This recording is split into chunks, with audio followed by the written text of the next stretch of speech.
At Subway, start 2010 right with surprisingly low-fat choices. The Piled High Subway Club or Turkey Melt, fresh toasted under bubbly cheese. Both are part of a Subway Fresh Fit meal, a simple way to enjoy eating better. Subway, eat fresh. The B.S. Report is a free-flowing conversation that occasionally touches on mature subjects. First of all, this is the B.S. Report with Bill Simmons. It might be cool, I don't know. And if it's not, I don't care. The B.S. Report with Bill Simmons. Bill Simmons works for ESPN. He's also named the Sports Guy, and he writes a comical sports column. He must be a popular dude. The B.S. Report. It's got a real dirty sound, like a rusty steak knife cutting through a well-aged steak. Now. Here's Bill Simmons. Welcome to the B.S. Report. We're going to do some TV today. We have one of the best TV critics in the country, if not the best, from the San Francisco Chronicle, Tim Goodman. He is on the Subway Fresh Take Hotline. What's happening? Bill, how are you? A lot of stuff going on. A lot of stuff. Let's talk about the late night thing first. Okay. I tweeted today. It's Thursday. We're taping this on a Thursday. I tweeted that next week is Conan O'Brien's last week on The Tonight Show. And the reason I know this is because that's what they are telling people that they're trying to book next week, because they're trying to go out with a bang and get big guests. And they are telling people that next week is the last week for The Tonight Show. Now, do you think that this is, like, maybe they're just saying this to get the guests, but it's not the last week? Or, I mean, that's kind of dirty pool, right? Well, you know, I think the dirty pool's already started. I mean, all the gloves are off because Conan's really been, I think he's been on fire since he's put out his statement saying he was going to leave or won't accept the 12:05 slot. And certainly everything else in late night's gotten fun and dirty. But, yeah, I was just writing today, I'm putting up something later, that you would think that even though Jeff Gaspin from NBC Universal TV said, oh, you know, these guys can blow off as much steam as they want, you got to think at some point the brand, which is, you know, damaged almost beyond belief and is now getting kicked around so much, somebody's got to put an end to it, because if they just keep him going until the Winter Olympics start February 12th, you know, he's gonna multiply the beatings that NBC's going to get. So I wouldn't be surprised if somebody tried to, you know, take him off the air quicker than that. I don't know if it's going to be Gaspin or Zucker or somebody, but, you know, you might be right, and that they have information that's going to come down, so they're trying to go out with a bang. Well, it almost made me wonder if maybe he gave us 2 weeks' notice on Monday. And that's that would lead to the next Friday. Yeah, to the legal stuff. I had written before that I kind of hoped that, you know, the damage has really been done on both sides, and maybe both of them will sort of say, all right, let's just go our separate ways. Nobody draw a gun, you know, because right now it's probably in lawyers' hands, which is usually how it always ends up. And NBC might be looking for some compensation if he goes, or maybe even a limit when he can go on the air next. And then, of course, Conan might be looking for a breach of contract money. Maybe they're both going to just say, all right, look, damage is done. Let's just go our ways. I kind of hope it ends up that way. Well, with the beating that NBC's taken from everybody, and I thought really the Maureen Dowd editorial in the New York Times was fascinating, because that was about as brutal as it gets, and that's in, you know, the biggest paper that reaches the most people. How many hits like that can NBC take? And then on top of it, they have both of these guys going on their shows, although Leno's really backed off, which I thought was interesting. But they have Conan just murdering them the last 2 nights. And not just that, but really regaining his swagger, which I feel like he lost from the moment that he went to 11:35. It feels like he's the old Conan again. Like however this plays out, I think we can agree that this seems to have rejuvenated him a little bit, and he's gotten his edge back. And I don't know how long they want to just keep giving him the reps if he's going to go somewhere else. So you got to pull him off fast, right?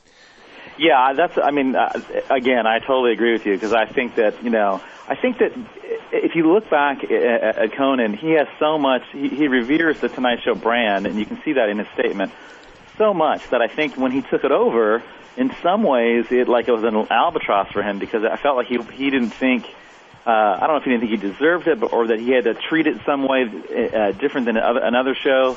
And I think that it really put a dampening effect on his comedy, and even his diehard fans, I'm one of them, just thought he was kind of bland in that slot. And since this has happened, it's really opened up the old Conan, and he's been as funny as he's been since he took over at 11:30, and he's on fire right now. And if you're NBC, not only are you getting pounded by this guy every night, you're witnessing sort of the rejuvenation of his career. And you got to think, if you're Fox and you're courting this guy, the time is right now. Everybody's in love with him. He took the high road on his statement, and he's funny. And so, and the younger people who are, doing Twitter and social media and stuff like that, which is not Leno's brand at all, those people are firmly behind him, and that's Fox's audience. So, if you're NBC, you're actually just watching a guy get more valuable, and you're about to dump him. I thought that the statement that he did, other than his speech that he gave to Harvard, the commencement speech or whatever, was the best thing that he's ever done. It was exactly how he should have played it. It was classy. He was properly outraged. He I thought did a really nice job of talking about, the Tonight Show franchise, and then bringing up the late night franchise, which I hadn't even thought about, which is its own kind of institution. Everything about it was good. I thought he swung public sentiment behind him. Now, here's the interesting thing. As you said, he was doing a bad job as the Tonight Show host. It was a bad show. It wasn't him. It didn't feel like him. He didn't seem comfortable. It didn't seem like, like for somebody like me who just didn't think that he was going to play at 11:35 because I think he's too hit or miss. I felt vindicated. I was like, see, I told you this isn't the right time slot for him. And now I'm wondering if we're, people have just kind of forgotten that he just didn't do a good job with the Tonight Show. Yeah, he certainly erased that, and I'm with you. I mean, even five years ago, I was in L.A. when that deal was made, and I just thought it was a disaster because as much as I don't like Leno, the fact that, because comedy is so subjective, and your take on comedy and mine are pretty similar, and, it's just 11:35 is a different gig. It's Middle America, and that was never Conan. And so I just thought it was a disaster 5 years ago, and then, of course, it came to fruition that way. But he has gotten funnier, and I think it's freed him up to be as wild as he wants to be. And, my worry now going forward, Bill, is that, okay, he's hot right now, and unless NBC throws some water on him and pulls him off the air, maybe next week or the week after, whatever, if you've probably got some sources on that. But if they don't do that, he's just gonna roll through into the Winter Olympics, killing NBC. But my worry is going forward, how long will it take, legally, and if Fox really wants him, and I do believe Fox really does want him, how long before he actually gets on the air at Fox? I think you're not looking at something. The earliest possible scenario might be fall, and by then, what's happened, because Leno's going to be back on the air.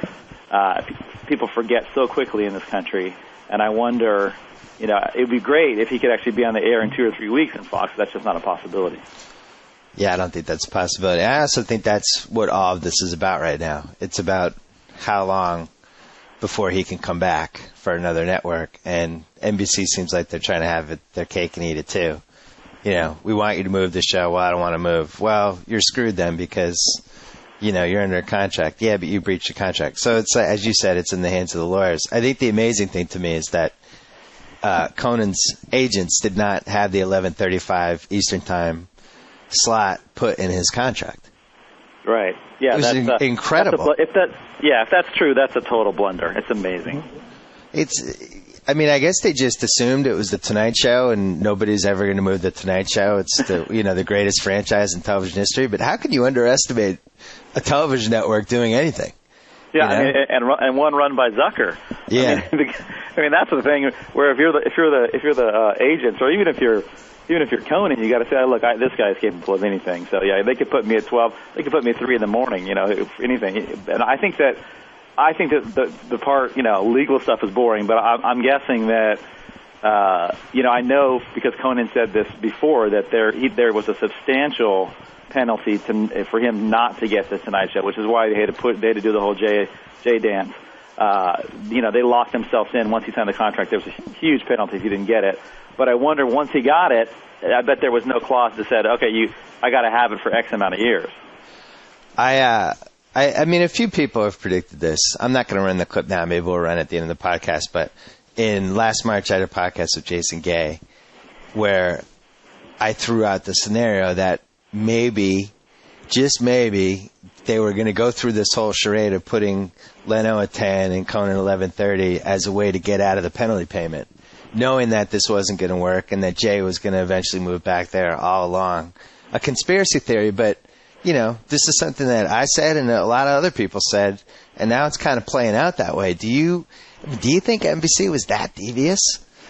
I don't know. That's funny because I don't know if it's funny. I did the same thing on November 20th. I wrote a column basically saying, be prepared because the NBC is going to put a shiv in Conan's back, and don't be surprised if they get rid of him. Yeah. But I didn't, and that was a long time ago, well before any of this started. Yeah. And it's. And at the time, I know I heard back from people saying, "Well, you're insane," or NBC's always mad at me, so that's no big deal. But they were like, "No, that's not going to happen." But I don't know if the foresight when they moved him there was, and they moved Leno to 10. I really think that they were just trying to stop Leno from going across the street to ABC or Fox or whoever and really killing Conan in a head-to-head battle. They made the mistake 5 years ago to get rid of Leno. I mean, say what you will about him, I don't think he's funny, but he pulls in big ratings. He dominated in the slot. He is the host that a lot of people like, not the people who are kind of carping about it now, but they needed to keep him somehow, and I think they came up with this, which was a terrible idea. The only reason I don't think it was maybe a conspiracy plot that far in advance is because I had heard NBC executives for a long time talking about how that programming 8 to 11 was just not financially feasible. They're penny pinchers. So they were always looking for some way to have either the 10 o'clock hour or the 8 o'clock hour be something that wasn't scripted. So, but who knows? Those guys... Well, let me throw this scenario at you. So they're trying to figure this out, and they say, all right, let's try this. We don't want Jay to go anywhere. We'll give him this 10 o'clock show. Maybe it's a big swing for the fences. Maybe it'll work. Maybe it won't. Conan goes in 11:35. We get to he gets an exhibition season for 6 to 8 months, and we'll see if he can handle that show or not. And worst case scenario, Leno sucks. Conan's show's not doing well, and we just move Leno back to 11:35 and bump Conan. We don't have to pay the penalty fee. Yeah, I mean that would be a blunder on Conan's lawyer's part. Obviously, I mean that's. I think if you deal with NBC, you kind of want an airtight contract. And he's been joking about that contract as well. But yeah, they could be as Machiavellian as that. I know Zucker. I wouldn't put anything past Zucker. Well, and also, we knew going into this that this was bad for Conan, that Leno's show was going to be at 10, not just because, if it worked, then they're both doing the show out of the Los Angeles area, but Leno's getting better guests. So Conan has his knees cut out right there anyway. And he's going against Letterman, who's getting the cream of the crop New York guests, and Conan's getting the second tier LA guests. So that's bad. And if the Leno show stunk, then he has a terrible lead in, and that's bad too. I really feel like it was a no-win situation for him. And maybe he knew that, and maybe that explains how bad his performance was compared to what it usually was. Yeah, I think this was just a disaster from the get-go. I mean, literally from 5 years ago it was a disaster. But when you move Leno to 10, I mean, that just created all kinds of problems. They just weren't thinking. They alienated the creative community. They tell this lie about how much money they made with Leno there. That's totally not true. They're just manipulating the books. They didn't talk about how they lost money on how scripted fare costs more money to produce. Yeah, but you get more money in the end because you get higher ratings, higher ad revenue, and then you can sell the DVD box set and you can sell the show across the world. You can't sell Leno across anything. Yeah. And so yeah, it was a disaster, and I felt bad for Conan because as soon as they put Leno at 10, I mean, didn't that really just diminish the Tonight Show? I mean, it's really totally not the Tonight Show. Totally. What is it about the Tonight Show? I mean, I know, I get it. Jack Parr hosted it, Johnny Carson hosted it, but now you've seen Conan basically risk his whole career to host this thing over. He had this chance to host a late night show on Fox 5 years ago. Same thing with Letterman, where, watching The Late Shift, which is a movie that I love, I wish I showed more often. Letterman at one point was willing to walk away from the CBS deal to basically stay at NBC, and they were going to cancel Leno, and he was going to take over this damaged goods Tonight Show after Leno got canned. What is it about this? What is the mystique about this franchise that causes these really smart people to do anything for it? Well, I think it's, that's a great question, and I think it's like being pro and non-pro. I mean, I think it's a disconnect for people like us. I mean, we can understand it because we're at least a foothold in the business. But for people on the outside, there's no luster to that job anymore. But if you're on the inside and your whole life has been like a talk show person, that's the coveted seat. It doesn't mean as nearly as much to people who are watching at home because, the whole night, it used to be just, one or two guys. Now there's 5, 6 people out there. So it's hosting a talk show at night, late night, has sort of lost its prestige amongst people who are watching it at home because we have more people to choose from. But if you're in the business, you want that chair because there's that legacy. I actually posted a clip not too long ago about where Letterman had brought Carson onto his show, and then Carson sat at the desk. He didn't even say anything. They were just laughing amongst themselves. It's an awesome clip. Yeah, great clip, right? And you could it's real palpable, the look on Letterman's face. He's like, Johnny's a legend, and God, he sat in that seat, man. He kept it warm because I can still feel his warmth. So there's that legacy that in the industry they want to keep it, and Letterman especially, because Letterman was really good friends with Johnny Carson, whereas Leno wasn't. Carson, his whole retired life was talking to Letterman behind the scenes and sending him jokes and things like that. So they have a real bond. But and Carson hated Conan. Yeah, exactly. Yeah, and for guys like us, there's not a connection to the seat that makes it so valuable. So I don't know why they're fighting about it. If I was Conan, I would get over to Fox as quickly as I could. The part I don't get is this. Yes, I agree. It was the greatest job in late night and the legacy, all that stuff. But once Leno took over and turned the show into what it became, as far as I'm concerned, that legacy's dead. I mean, maybe you could compare it to a sports team where the Cowboys sucked for 15 years or actually it wasn't 15, but 7, 8 years, whatever, and Jimmy Johnson comes over and he restores the Cowboys legacy. But this isn't sports. This was a franchise where the torch was handed down and then it got handed to Leno, and that's it. That should have been the end of it. Right. I don't know. Yeah, I think that, I just stopped watching him. I can't watch him anyway because I just don't find him funny. So it's hard, and he's not a very good interviewer and so that's, and he doesn't bring, you look back at Carson, part of it is almost looking at Cronkite. You're looking at like an icon. And, I've watched shows with Carson where you go the whole thing and there's four or five funny things, but it's not like, your side is split because there's a skit that's totally genius that maybe Letterman would do. Part of it, you look at Carson as an icon, and so because not all the shows were that funny, but also he sort of bridged that gap where he was a good interviewer, he was sly, he was funny, and through the years you kind of got everything, every wink, every facial tick you knew was funny because you'd seen it so many times. But when Leno took over, it was just it was just people selling movies and whatever they were on. It was a sell fest, and he wasn't funny, and just to me it lost its luster.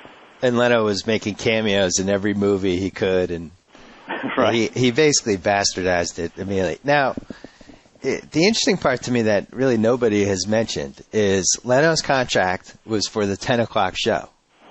There's this mistaken assumption that they can move him to 11:30, but actually they probably have to give him a new contract for 11:30. Which, to me, makes him even more of a scumbag because, he has this contract and they go to him, hey, we're going to cancel your show, but we want to give you the 11:35 show. We're going to get rid of Conan. Are you in? And from all accounts, it sounds like, yeah, he said, I'm in. I'll do it. So for the second time in 2 decades, he has now stabbed somebody in the back who had a chance to either have that show or was hosting it. Yeah, and I think you're totally right, and it makes him look terrible. And the thing I'm doing something right now too. The thing that I don't think he gets is I put on Twitter last night. I said, hey Jay, you don't get it. Conan and Kimmel and Letterman, they're not laughing with you. They're tearing you a new one.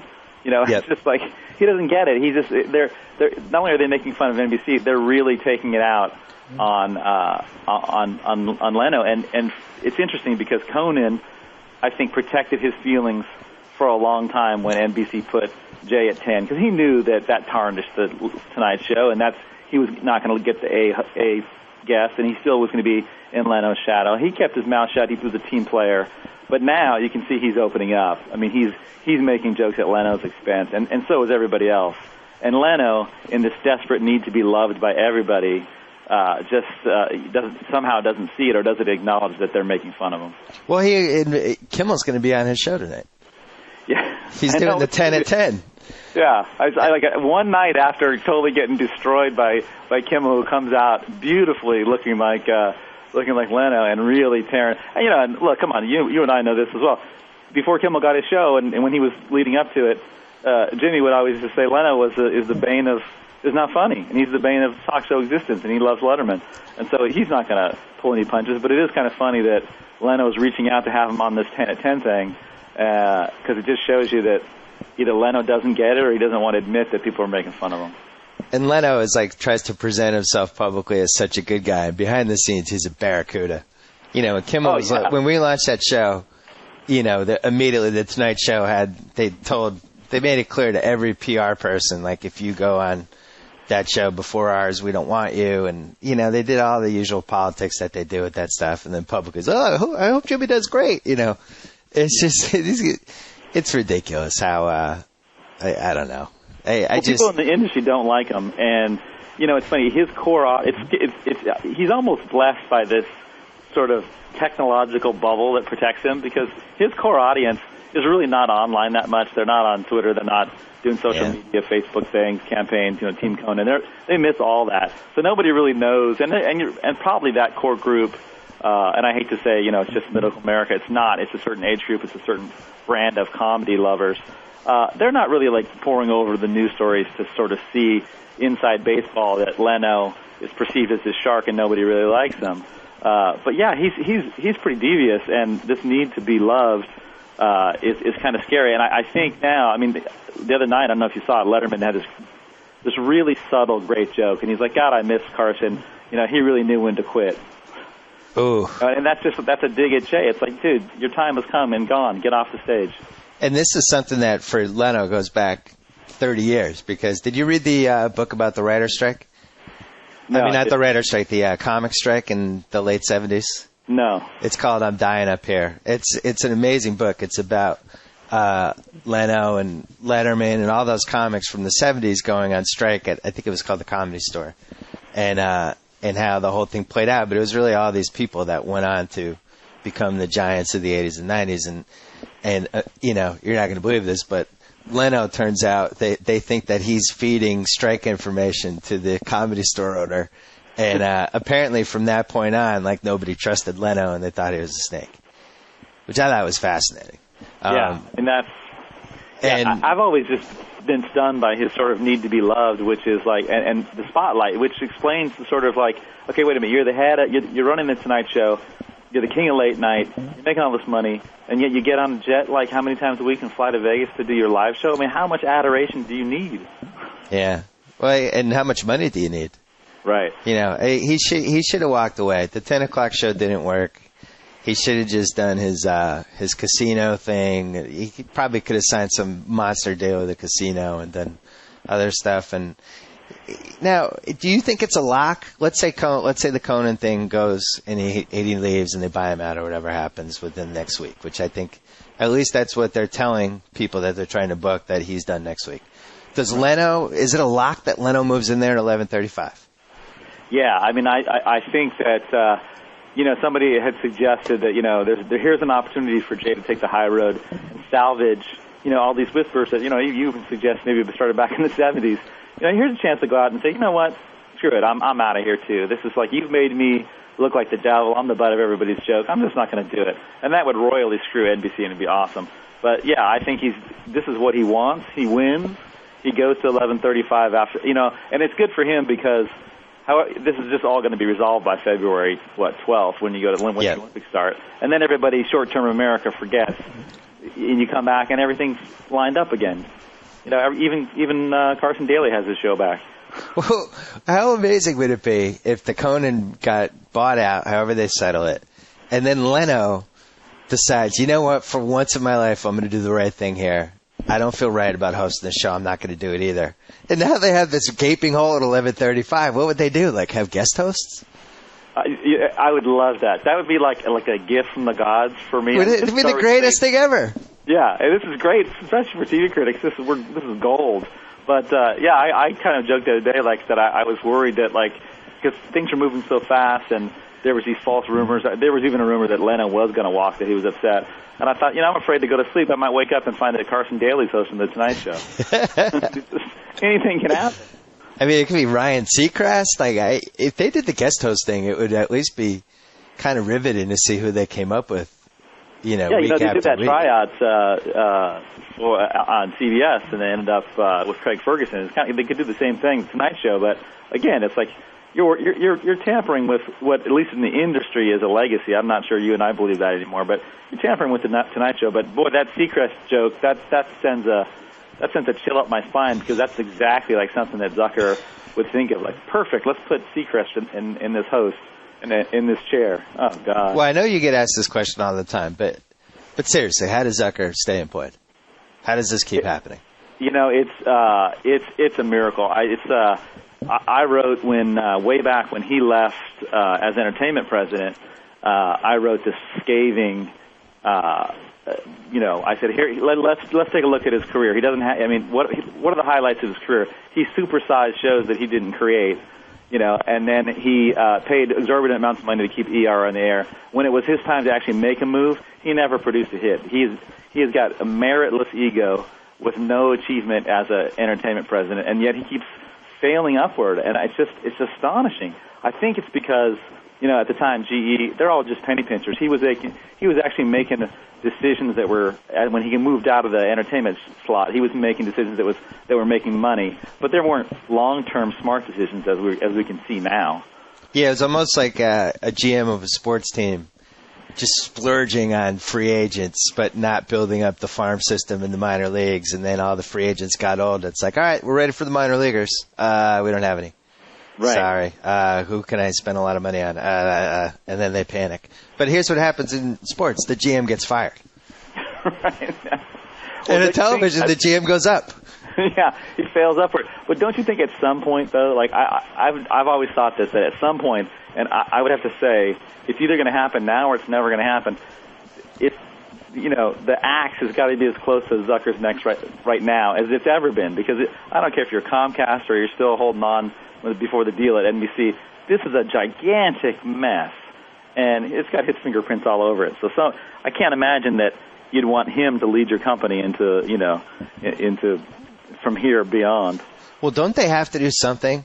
Because we didn't even mention the whole Ben Silverman era and what a disaster that was. Don't they have to do something to make it clear to the public that they're going to head in a direction that is actually logical and might make money? Well, yeah, to me, I'm not just, thumbs up and thumbs down on TV shows, but I also cover the industry, how it works, how the sausage gets made. And, right now, it's a fascinating time to sort of study NBC, because this network is as down as it's ever been. And it's valueless right now. If you're Comcast, you've got to do something to find a leader, to find a spark, to turn this team around. They're the Detroit Lions of broadcasting. You got to do something about it, and so fix it. And I think Zucker is certainly not the answer. I think the only reason that Comcast kept him on, because they don't have their own people to run, an entertainment industry. They don't know a content business. Well, Zucker doesn't know content either, but they just kept the guy in place. But they got to make a move. I think Jeff Gaspin probably was the right decision. He came out in front of the TV critics, and I think he is sort of half mea culpa about the late night situation and him wanting to go forward and fix the situation. That's a little bit of a light at the end of the tunnel. But boy, that's talk about a franchise that's in disarray. NBC is ridiculous. So should they have just let Conan go in 2004? I honestly, that was when he was as hot. I think they didn't, because you're looking at Jay and you kept thinking, how long can he do it? I think that they did the right thing in keeping him, but they did the wrong thing in saying, we're going to force Jay out. I think their hands were a little bit tied, but at some point you do have to say, okay, because he was hot. He was doing the Emmys. His show was doing well. The young demographic was really trending in his way. I mean, all the college kids were watching Conan and feared him. He was hot then, and he certainly cooled off until the last 4 or 5 days. But, they had to do something, otherwise he would have walked. Because honestly, it's kind of insider trading or inside baseball stuff, but I don't think the other networks really want Fox to have a successful show, because if they do, then it's going to be at 11 o'clock, and that's a great time slot, because you're coming out of the number one network, and you're coming at a time when there's no other talk shows that of any substance on the air. You can get, A-listers right off the bat. And the reason that Fox hasn't developed a good late night show, they just haven't had, this is like one of the great free agents hitting the market. You can build from this, it's like finding a great pass rusher, or a cornerback. You just can't pick them out of college. It's better to have them proven. Well, Conan's proven. This is the time you jump in the market. This is when you get them. Well, it's the example would be Letterman to CBS. CBS had a similar situation to Fox at 11:30, where they didn't have a late night show. What were they running? Silk stockings and all these? I don't even remember, but they had to clear the affiliates for him and stuff like that. But they were able to do it because he was David Letterman. And it's like, hey, we have this guy, let's create space for him. And all the affiliates said, oh, yeah, absolutely, David Letterman. And with Fox, it's a very similar situation. They make a lot of money at 11 o'clock. They have Seinfeld reruns on whatever they're running. And for them to be able to clear the decks to run that show in every city, they need somebody like Conan, correct? Correct, because it's going to be hard. Even with Conan, it's going to be hard. I mean, it's going to be... I read something, I think Variety had something where they could get, off the bat, they could get 40